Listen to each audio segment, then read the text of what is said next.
Кеттік. Мұның бәрі Хинатаси есімді жас жігіттің теледидарлары бар витринаның жанынан өтіп бара жатып, экранда волейболдан орта мектеп арасындағы ұлттық чемпионат матчын көруінен басталады. Онда Карасунан келген аласа бойлы ойыншы лақап атқа ие болды. Кішкентай алып, оның алдында үштік блокты байқамай, жоғары допқа секіреді. Ал сәби Хината күтпеген жерден мотивацияға ие болып, өзіне ұқсайтын волейболшының тағдырын қайталағысы келеді. Юкигаока орта мектебінде оқығаннан кейін Хината провинциялық қалалар үшін әдеттегі проблемаға тап болады. Оның волейболмен айналысатын жері жоқ. Мектепте бірде-бір волейболшы болған жоқ.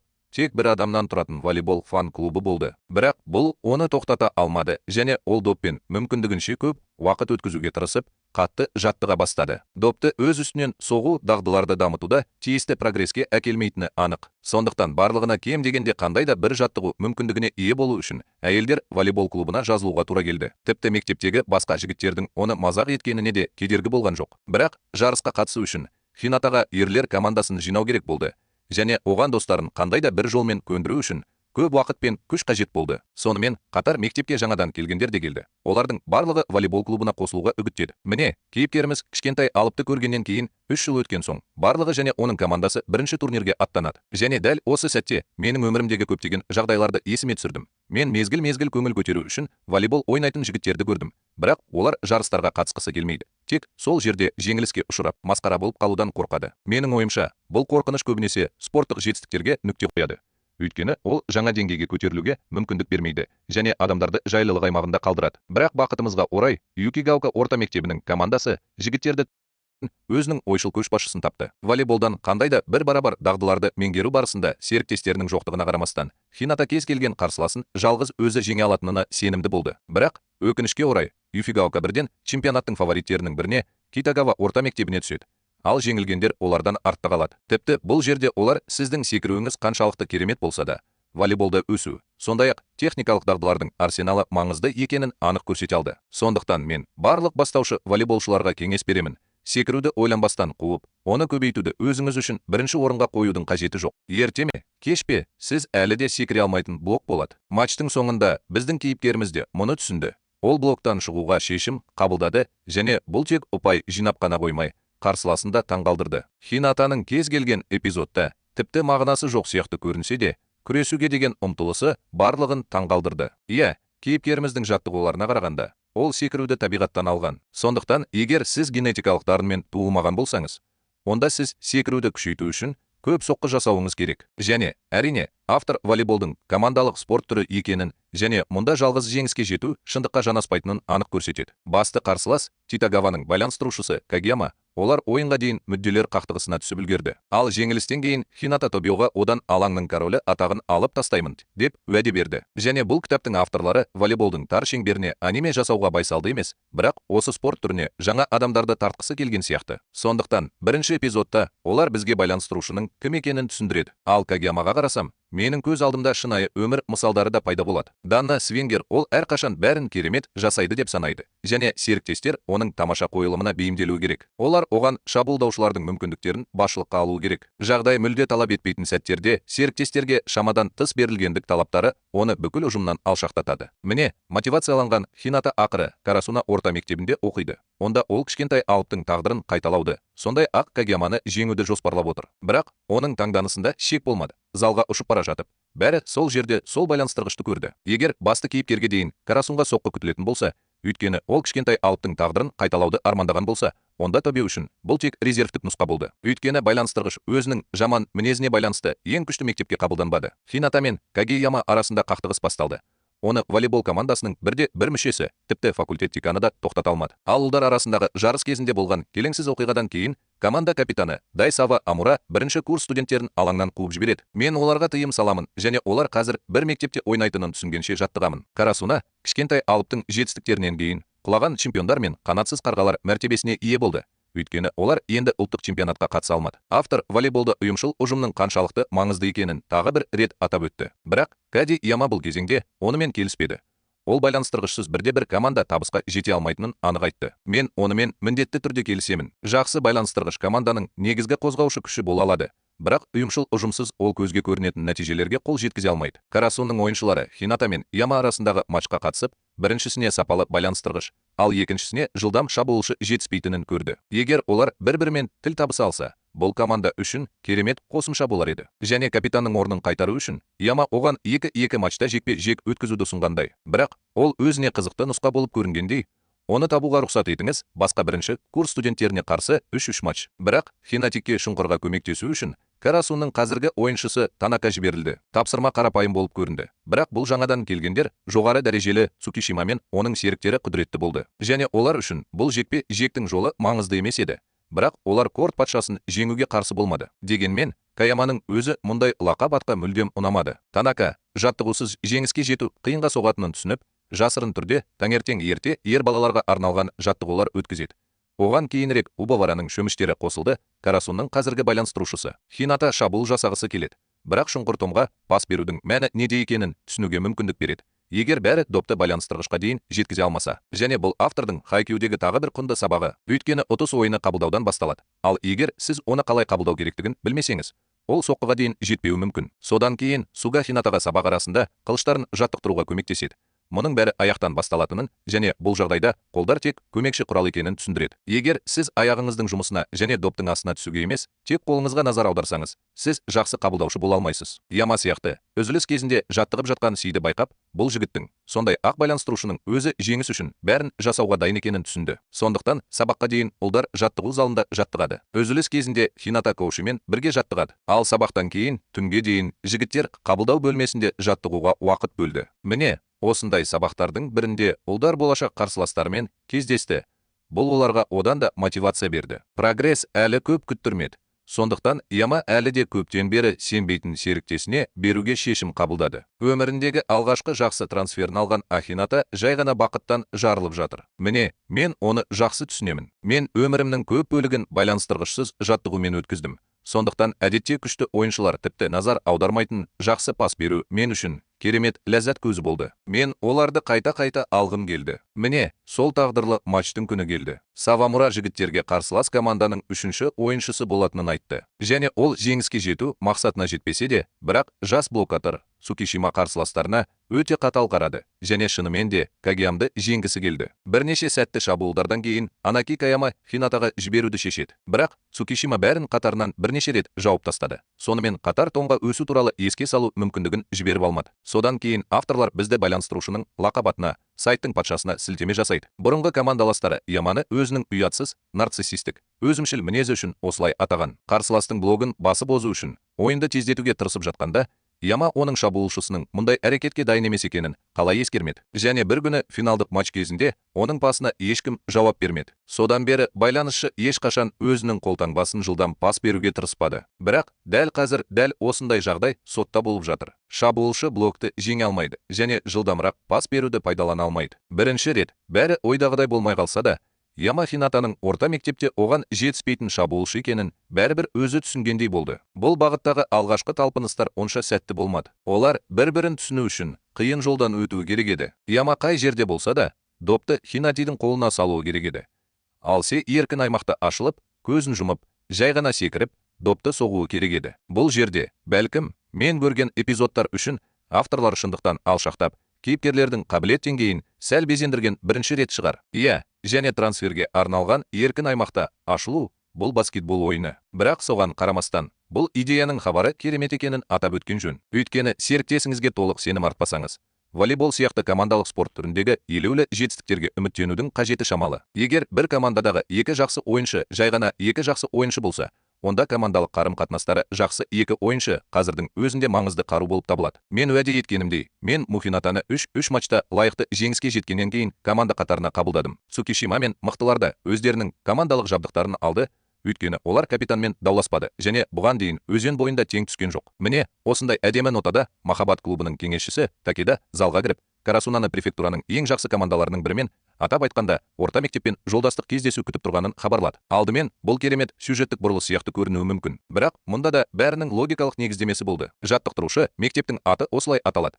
ол өз командасында Гияманы көргісі келді, бірақ ол Широтаризаваны таңдады. Олар осы мектепке байланысшыны қабылдағаннан кейін, ол қабылданбаған жаттықтырушыға оралмауға шешім қабылдады, бірақ Карасунға кетті. Сондықтан жаттықтырушы Сью осылайша қадірлі байланысшыға қарауды ұйғарды. Сондықтан бұл матчта кортта шұңқыр ретінде болу міндетті болды. Матчқа тиімдірек дайындалу үшін маған команданың құрамын алдын ала айтуды шештім. Авторлар бізді волейболдың негізгі позицияларымен таныстыру мүмкіндігін жіберіп алған жоқ. Байланыстырушы шабуылды басқаратын ойыншы, алдын ала ойыншы, шабуылдардың көп бөлігін басынан өткеретін, көп жақты және теңдестірілген ойыншы, блоктаушы ойыншы. Оның міндеті қарсыластың шабуылдарына тосқауыл қою, сондай-ақ найзағайдай жылдам шабуылдар жасау, осылайша қарсыластың блокаторларының назарын өзіне аудару. Ал енді Хината алдағы матчта жем рөлін атқаруы керек еді. Бірақ бұл әрине Карасун үшін блоктағы мәселе болуы керек еді. Өйткені мұнда да олар бізге бұғаттаушы үшін секіруден гөрі биіктік маңыздырақ екенін түсіндіреді.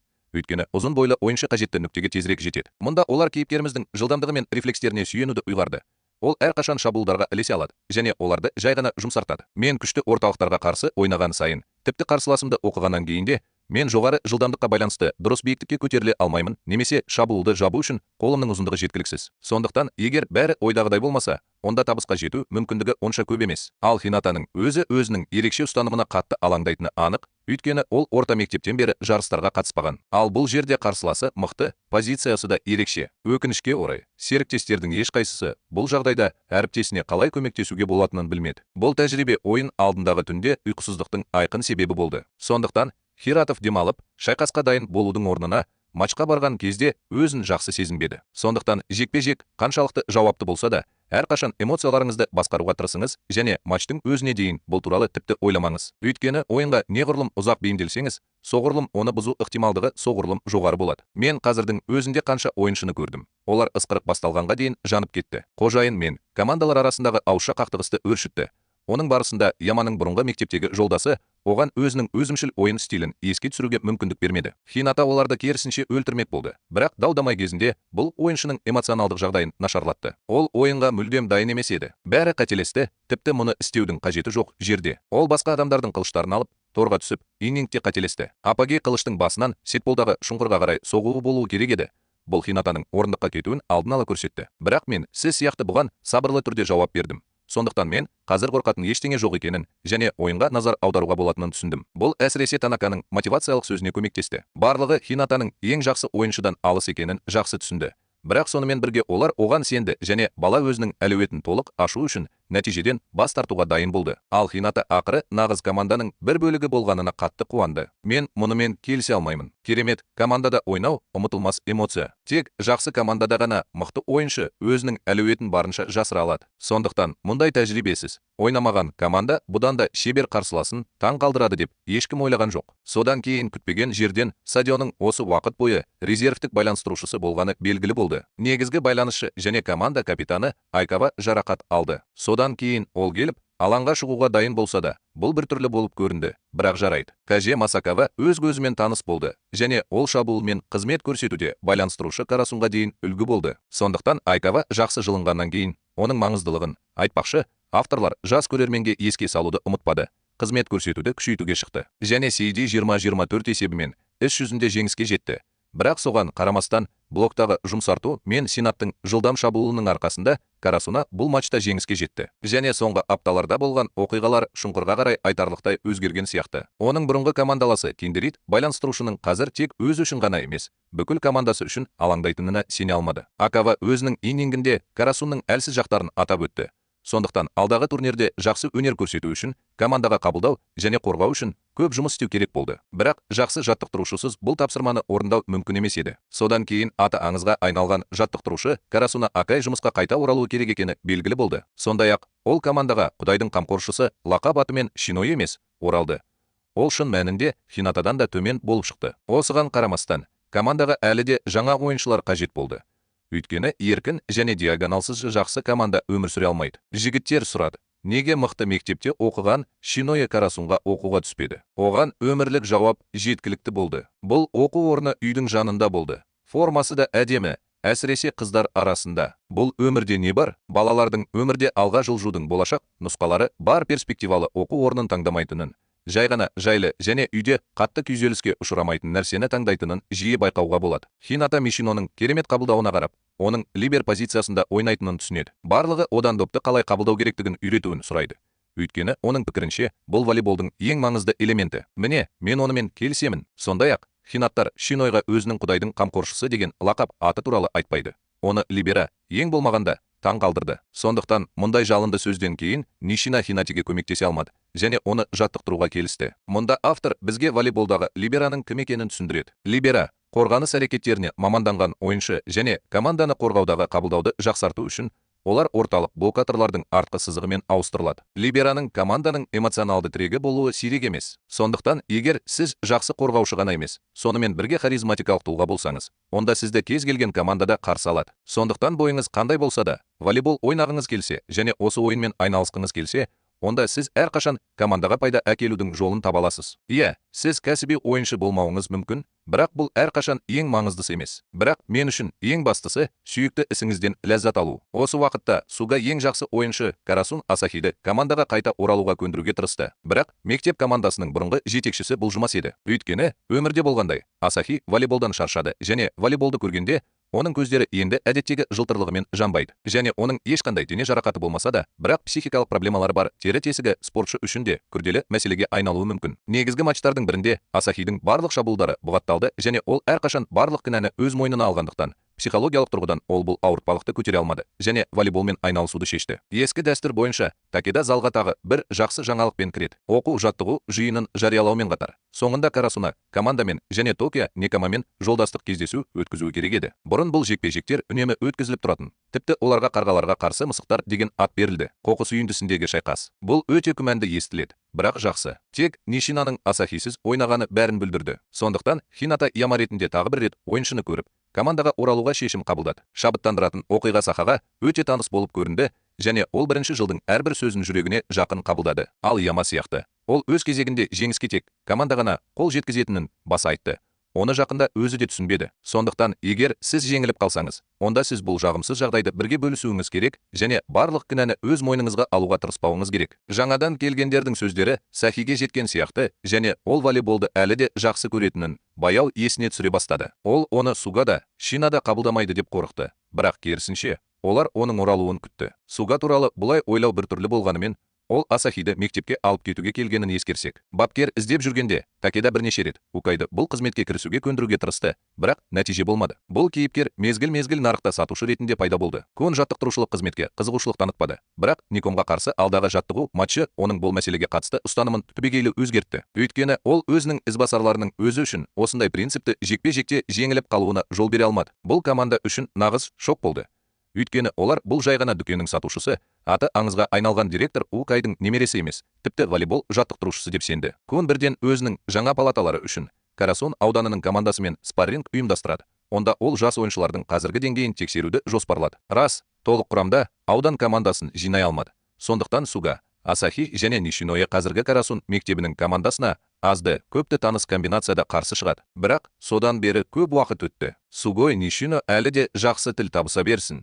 Бірақ Асахи Иберамен қақтығысқа әкелген қорқынышты ойыннан кейін қалпына келе алмады. Тек Асахиден айырмашылығы, Сугойда, Шинояда қиын сәттерде барлық кінәні өзінің ең жақсы шабуылшысына жүктемеді және оған әрқашан көмектесуге дайын болды. Ал өз командасының шынайы қолдауын сезінген ойыншы әрқашан жалғыз қол жеткізе алатынынан да көп нәрсеге қабілетті. Сондықтан барлық реніштер ұмытылып, жаттығуды қайта бастауға болатын сияқты. Қорғаныс, оның ішінде сақтандыру волейболдағы өте маңызды элементтер екенін түсіну маңызды. Иә, барлық доптарды құтқару мүмкін емес, бірақ ойында қалған әрбір доп қарсыластың сенімін жоғалтады. Ал әрбір сәтті сақтандыру сіздің шабуылшыңызға деген сенімділікті арттырады. Бірақ Яма мен Хинатаның өзара әрекеттесуіне таң қалған Карасуна емес еді. Ол үшін олардың ойыны өте ерекше болып көрінді. Өйткені байланысшы ешқандай сигнал бермеді. Өйткені ол ешқандай сұрауда, шабуылшыда жасамады. Тіпті дауыстық командалар да орындалмады. Дегенмен, олар үшін бәрі тамаша болды. Бірақ Кагяманың данышпандығына қарамастан, ол Кайдың сеніміне ие болу үшін бар күшін салуы керек. Және бірден көрермендерге байланыстырушының кішкене кеңесі келеді. Егер сіз өз блогыңыздың сәтті болғанын қаласаңыз, онда сіз қолыңызды қарсыласыңыздың жағына шығаруға тырысуыңыз керек және оларды жай ғана қалдырмауыңыз керек. Және ешқандай жағдайда шоғырлануды ұмытпаңыз. Егер сіз эпизодқа барынша назар аудармасаңыз, онда сіз допты жоғалтып қана қоймай, сонымен қатар осы қылышпен бетіңізге тигізе аласыз. Өйткені бұл жолы Хина кортта армандауды шешті Асая сияқты ұзын және күшті болу қандай керемет болар еді. Және мұндай ойлар кез келген аласа бойлы волейболшыға қатысты болуы мүмкін. Бірақ өкінішке орай, осыған байланысты волейбол өте қиын спорт түрі. Ешкім сізге қысқа, жас, әлсіз немесе басқа нәрсеге жеңілдік бермейді. Бой мен салмақ дәрежесі жоқ. Сондықтан, егер сіз ұзын бойлы ойыншылармен тең дәрежеде күрескіңіз келсе, барлық физикалық айырмашылықтарға қарамастан,